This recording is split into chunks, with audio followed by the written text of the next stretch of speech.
রাস্তা সংস্কারের দাবিতে টায়ার জ্বালিয়ে সড়ক অবরোধ এলাকাবাসীর। ঘটনা চণ্ডীপুর ব্লকের অধীন সমরুরপাড় গ্রাম পঞ্চায়েত এলাকায়।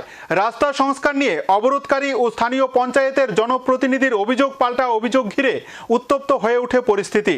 যদিও পরবর্তী সময়ে পঞ্চায়েত কর্মকর্তারা ঘটনাস্থলে গিয়ে আলোচনাক্রমে সমস্যার সমাধানের আশ্বাস দিলে অবরোধ মুক্ত হয় সড়ক। চণ্ডীপুর বিধানসভার অধীন শাসক দল বিজেপি পরিচালিত সমরুরপাড় গ্রাম পঞ্চায়েতের ৩ নং ওয়ার্ড এলাকায় একটি মাটির রাস্তা রয়েছে। এই রাস্তাটির উপর ২ শতাধিক পরিবার নির্ভরশীল বলে অবরোধকারীরা জানায়। ২০১৮ সালের আগে থেকে এই রাস্তার বেহাল দশা। সামান্য বৃষ্টি হলে জলকাদায় একাকার হয়ে যায় সেই রাস্তাটি, যার ফলে কচি কাচাদের স্কুলে যেতে অসুবিধা হয়। ছোট বড় যানবাহন সেই রাস্তা দিয়ে চলাচল করতে পারে না। সংশ্লিষ্ট এলাকাতে রয়েছে একটি মাদ্রাসা, সেই মাদ্রাসায় পঠন পাঠন ব্যাহত হচ্ছে এই রাস্তার কারণে। অবরোধকারীদের বক্তব্য, স্থানীয় গ্রাম পঞ্চায়েত থেকে চণ্ডীপুর ব্লকের বিডিও এমনকি কৈলাসহর মহকুমা শাসককে লিখিতভাবে ও মৌখিকভাবে জানানোর পরও কাজের কাজ কিছুই হয়নি। তাই আজ বাধ্য হয়ে পথ অবরোধ করে এলাকাবাসী। দীর্ঘক্ষণ অবরোধের ফলে সাধারণ পথ চলতি নাগরিকদের দুর্ভোগ পোহাতে হয়। পথ অবরোধের নেতৃত্বে ছিলেন চণ্ডীপুর ব্লক যুব কংগ্রেসের সভাপতি নজরুল আলী। নজরুল আলী অভিযোগ করে বলেন যে সমরুরপাড় গ্রাম পঞ্চায়েতের উপপ্রধান বলপূর্বক তাদের অবরোধ উঠিয়ে দেয়।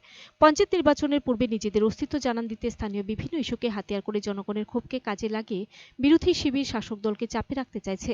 অবরোধের খবর পেয়ে ঘটনাস্থলে ছুটে আসে সমরুরপাড় গ্রাম পঞ্চায়েতের উপপ্রধান দিলীপ দাস। তিনি এসে অবরোধকারীদের সাথে দীর্ঘ সময় আলাপ আলোচনার মাধ্যমে অবরোধ তুলে দেন। উপপ্রধান দিলীপ বাবু সংবাদ মাধ্যমে মুখোমুখি হয়ে বলেন, গ্রাম পঞ্চায়েত ৩ নং ওয়ার্ড এলাকার এই রাস্তাটি মেরামতের জন্য কয়েকবার উদ্যোগ নিয়েছিল, কিন্তু প্রতিবারই তাদের ব্যর্থ হতে হয়েছে।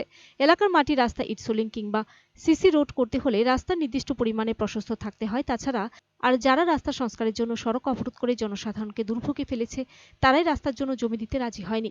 পঞ্চায়েতের কিছু বাধ্যবাধকতা আছে, সেই কারণে রাস্তা তৈরির জন্য স্বেচ্ছায় জমি না দিলে পঞ্চায়েত রাস্তা তৈরি করে দিতে পারবে না। আর অবরোধকারীরা যে অভিযোগ তুলছে তা সম্পূর্ণ ভিত্তিহীন। এই রাস্তা নির্মাণের জন্য সংশ্লিষ্ট এলাকাবাসী কখনোই গ্রাম পঞ্চায়েত কিংবা বিডিওকে আবেদন করেনি। সমরুরপাড় পঞ্চায়েতও চায় গোটা পঞ্চায়েত এলাকার সমস্ত রাস্তা ইটসোলিং কিংবা সিসি রোড নির্মাণ করতে। তবে উন্নয়নমূলক কাজের জন্য সকলের সহযোগিতার প্রয়োজন রয়েছে।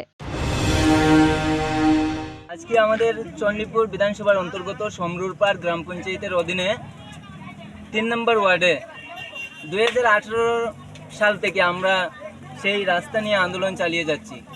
পাশাপাশি আমরা 2019-এ বিডিও সাহেবের কাছে, পঞ্চায়েত কর্তৃপক্ষের কাছে আমরা লিখিত আকারে অভিযোগ জানাই যে আমরা সেই রাস্তা সংস্কার করে দেওয়ার জন্য। পাশাপাশি আজ 2024 সাল হয়ে গেছে, কিন্তু আমাদের রাস্তা হয়নি। পাশাপাশি এখানে একটা মাদ্রাসাও আছে, সেটা সরকারি মাদ্রাসা। সেই মাদ্রাসাতে মাদ্রাসায় স্টুডেন্ট যাতায়াতের অনেক প্রবলেম হয়। মাদ্রাসায় স্টুডেন্ট যেতে পারে না, পায়ের মধ্যে অনেক কাদা লেগে যায়।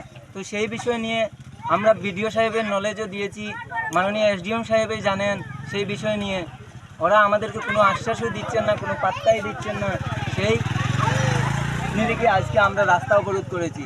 পাশাপাশি এখানে আমাদের video report search India channel.